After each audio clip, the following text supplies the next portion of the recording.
إن الحمد لله نحمده ونستعينه ونستغفره ونعوذ بالله من شرور أنفسنا ومن سيئات أعمالنا.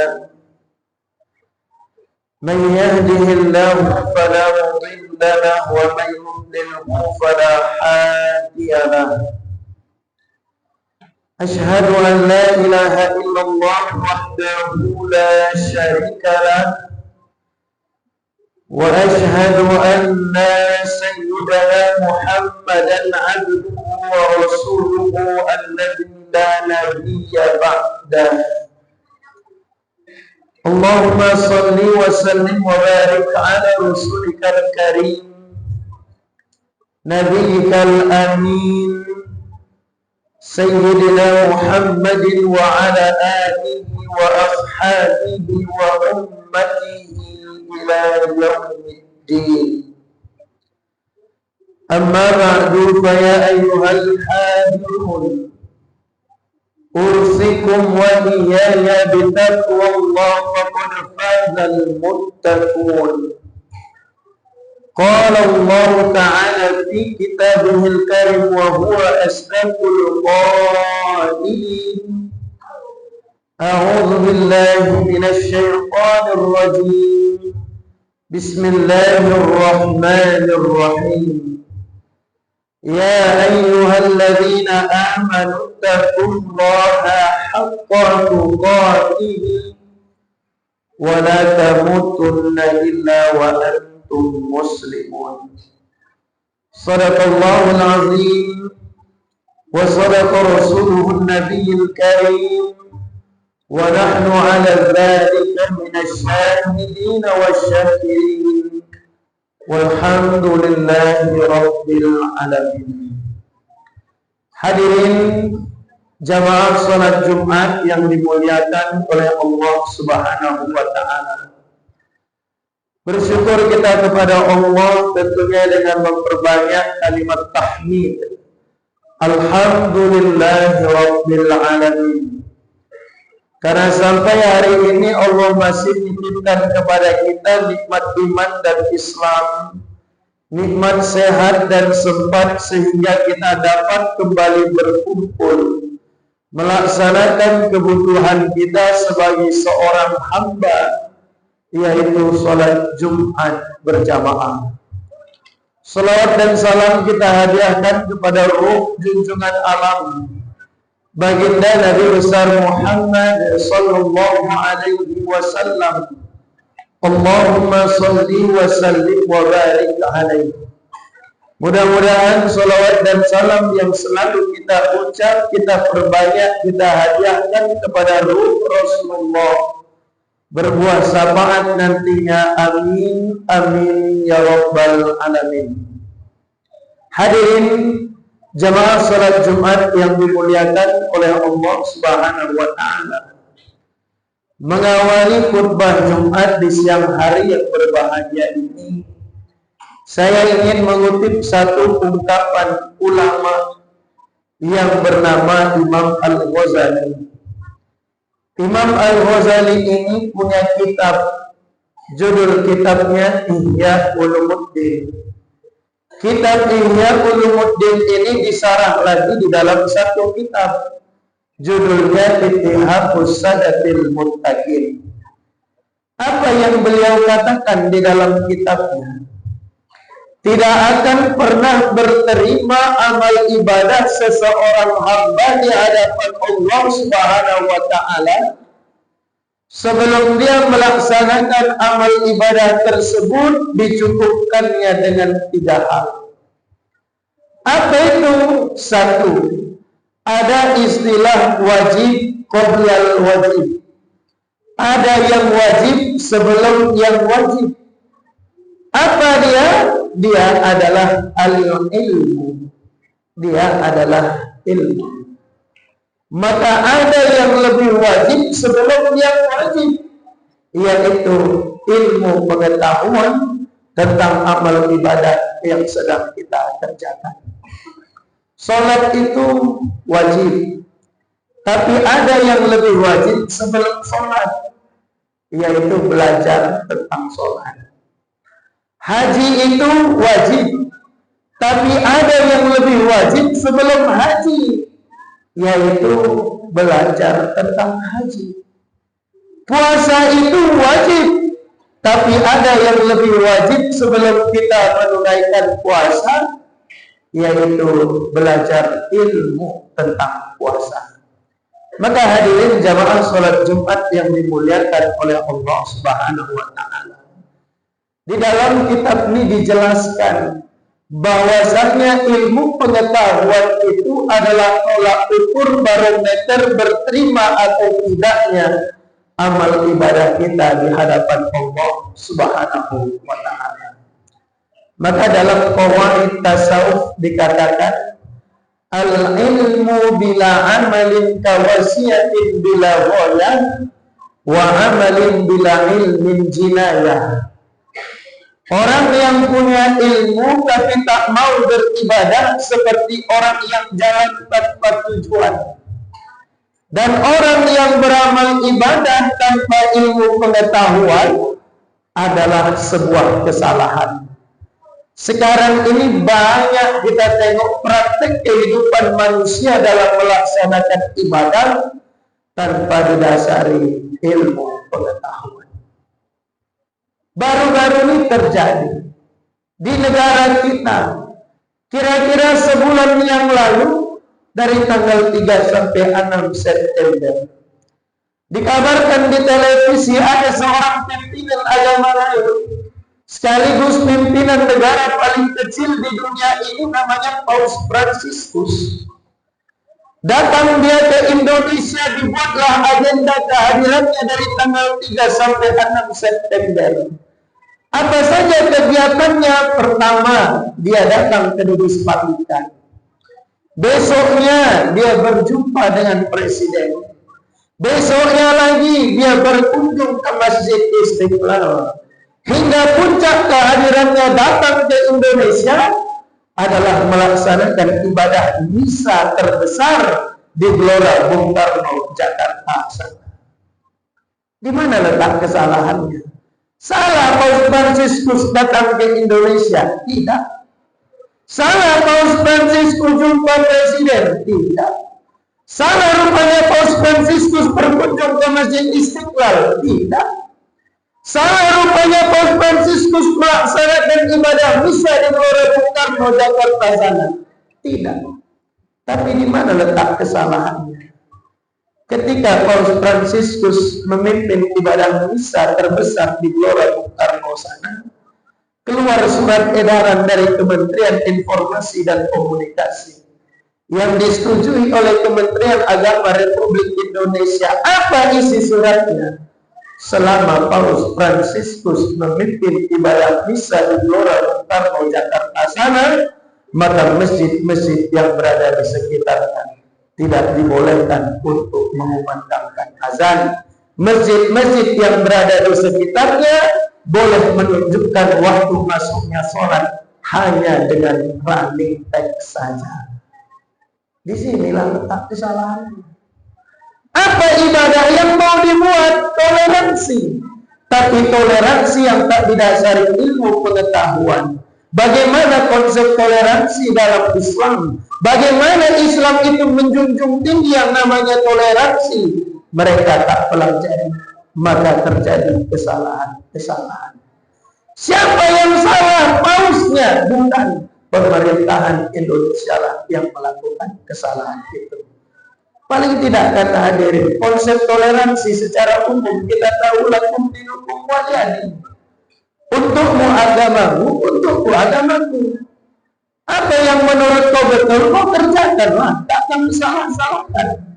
Dan apa yang menurut kami betul, jangan pernah kalian ikut campur, bahkan untuk mengurang-uranginya.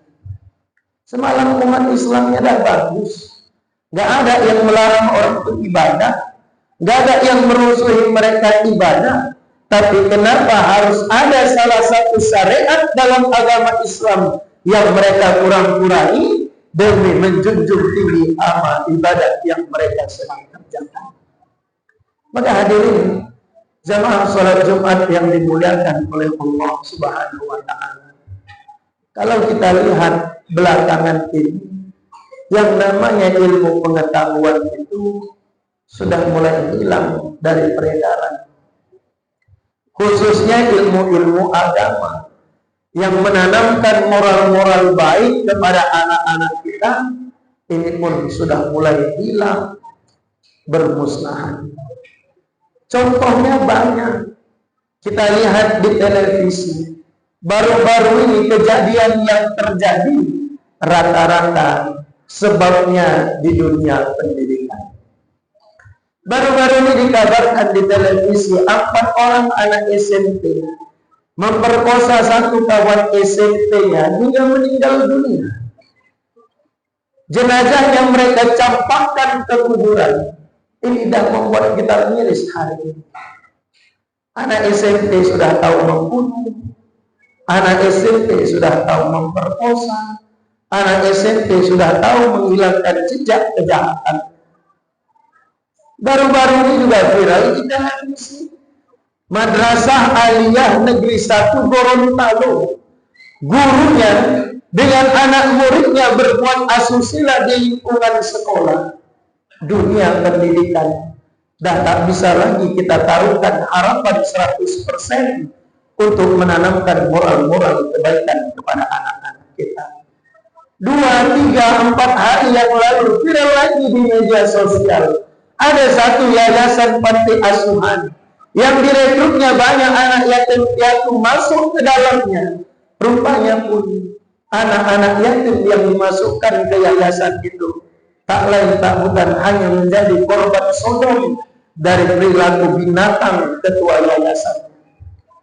Jadi hadirin jamaah sholat Jumat yang dimuliakan oleh Allah Subhanahu wa Ta'ala, sekarang ini keilmuan sudah mulai hilang dari peredaran.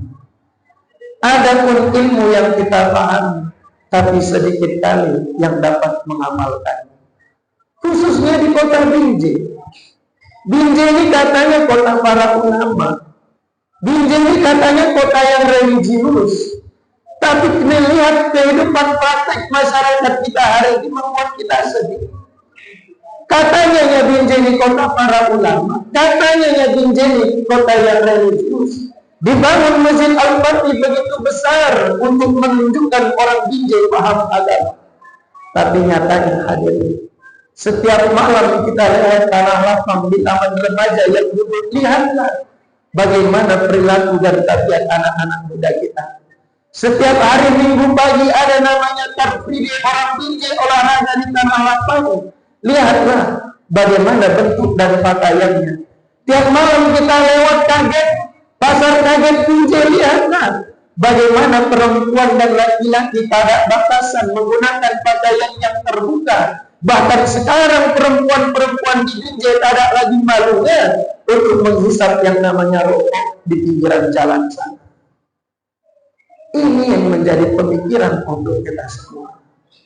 Ini yang harus menjadi bahan pertimbangan untuk kita semua. Malu kita.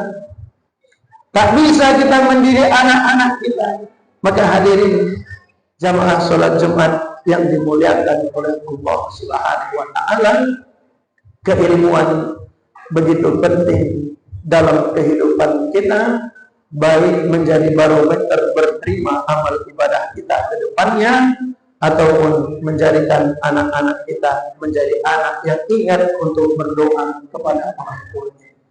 Karena dulu waktu saya belajar di sarjana pendidikan, dosen kami pernah bilang, pendidikan itu ada 2. Ada namanya pendidikan formal, ada namanya pendidikan informal. Pendidikan formal itulah sekolah, madrasah, dan lain sebagainya. Pendidikan informal itu adalah pendidikan yang didapatnya dari melihat tabiat oma ayahnya dan melihat tabiat jiran tetangga yang berada di sekelilingnya. Mana pendidikan yang paling melekat di dalam diri kita? Pendidikan informal. Bukan pendidikan yang ada di sekolah, tapi pendidikan yang dididik dari kedua orang tua, dan pendidikan yang dilihat anak kita dari lingkungan yang berada di sekitarnya. Maka Binjai ini harus kita jadikan betul-betul kota para ulama, jangan hanya di mulut saja. Betul-betul kita jadikan kota yang religius sebagaimana Aceh sana. Tak bisa pun kita kayak Aceh sana, minimal tak separah yang kita lihat sekarang ini hadirin. Sebab kejadian-kejadian buruk yang ada di masyarakat kita sedikit banyaknya akan berpengaruh kepada anak-anak kita. Di Binjai Barat, di Jalan Saudi kita lihat banyak orang tua di pinggir jalan, bahkan mereka joget-joget di pinggir jalan. Bagaimana anak kita nggak terkontaminasi dengan perbuatan-perbuatan yang buruk itu? Orang di Binjai mengajak baik udah banyak, orang di Binjai ngajak sholat udah banyak, tapi yang untuk memberhentikan kemaksiatan di Binjai ini yang belum ada. Maka hadirin jamaah sholat Jumat yang dimuliakan oleh Allah Subhanahu wa Ta'ala, karena ini tahun pilkada, jangan sampai kita salah memilih pemimpin.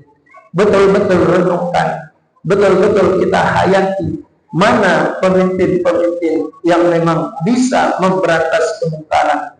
Sia-sia kita nih rame ke masjid, sia-sia kita nih ngajak orang berbuat baik, tapi kalau tak ada orang yang berani untuk menghentikan kemungkaran, maka lambat laun perbuatan baik itu akan hilang di tengah kejahatan. Barangkali hadirin jamaah sholat Jumat yang dimuliakan oleh Allah Subhanahu wa Ta'ala, ini adalah yang dapat disampaikan. Mudah-mudahan apa-apa yang disampaikan hari ini mampu menjadi bahan renungan untuk kita semua. Mungkin hari ini anak kita tak pakai narkoba, mungkin hari ini anak kita baik budinya, tapi tak menutup kemungkinan anak kita yang baik tadi, anak kita yang tak memakai narkoba tadi, suatu hari akan menjadi korban atau mangsa orang-orang yang memakai narkoba. Dibegalnya, dibunuhnya, dicurinya, dirampoknya. Maka ini jadi bahan renungan untuk kita semua. Barakallahu li wa lakum fil Qur'anil azim, wa nafa'ani wa iyyakum bima fihi minal ayati wa dzikril hakim. وتقبل الله مني ومنكم تلاوته إنه هو الغفور الرحيم.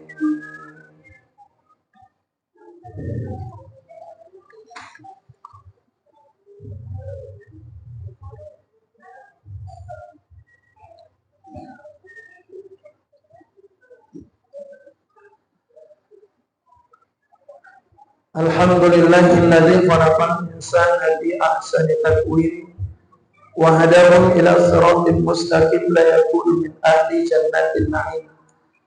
أشهد أن لا إله إلا الله وحده لا شريك له وأشهد أن سيدنا محمدا عبده ورسوله الذي لا نبي بعده. اللهم صل وسلم وبارك على رسولك الكريم نبيك الأمين سيدنا محمد وعلى آله وأصحابه وأمته إلى يوم الدين. أما بعد فيا أيها الحاضرون أوصي نفسي وإياكم بتقوى الله فقد فاز المتقون. قال الله تعالى في كتابه الكريم وهو أصدق القائلين: أعوذ بالله من الشيطان الرجيم بسم الله الرحمن الرحيم إن الله وملائكته يصلون على النبي يا أيها الذين آمنوا صلوا عليه وسلموا تسليما. اللهم اغفر للمسلمين والمسلمات والمؤمنين والمؤمنات الأحياء منهم والأموات برحمتك يا الله يا رب العالمين. اللهم أنزل الرحمة والنعمة والبركة والصحة والسلامة والأمن والمغفرة خصوصا على هذه الجماعة. اللهم اهدنا الصراط المستقيم صراط الذين أنعمت عليهم من النبيين والصديقين والشهداء والصالحين وحسن أولئك رفيقا يا رب العالمين. اللهم اجعلنا من أهل العبادة ولا تجعلنا من أهل المعصية. ربنا هب لنا من أزواجنا وذرياتنا قرة أعين واجعلنا للمتقين إماما. ربنا آتنا في الدنيا حسنة وفي الآخرة حسنة وقنا عذاب النار. عباد الله إن الله يأمر بالعدل wal ihsan wa ita'i dzil qurba wa yanha 'anil fahsya'i wal munkari wal baghi ya'izukum la'allakum tadhakkarun. La dzikrullahi akbar. Aqimus shalah.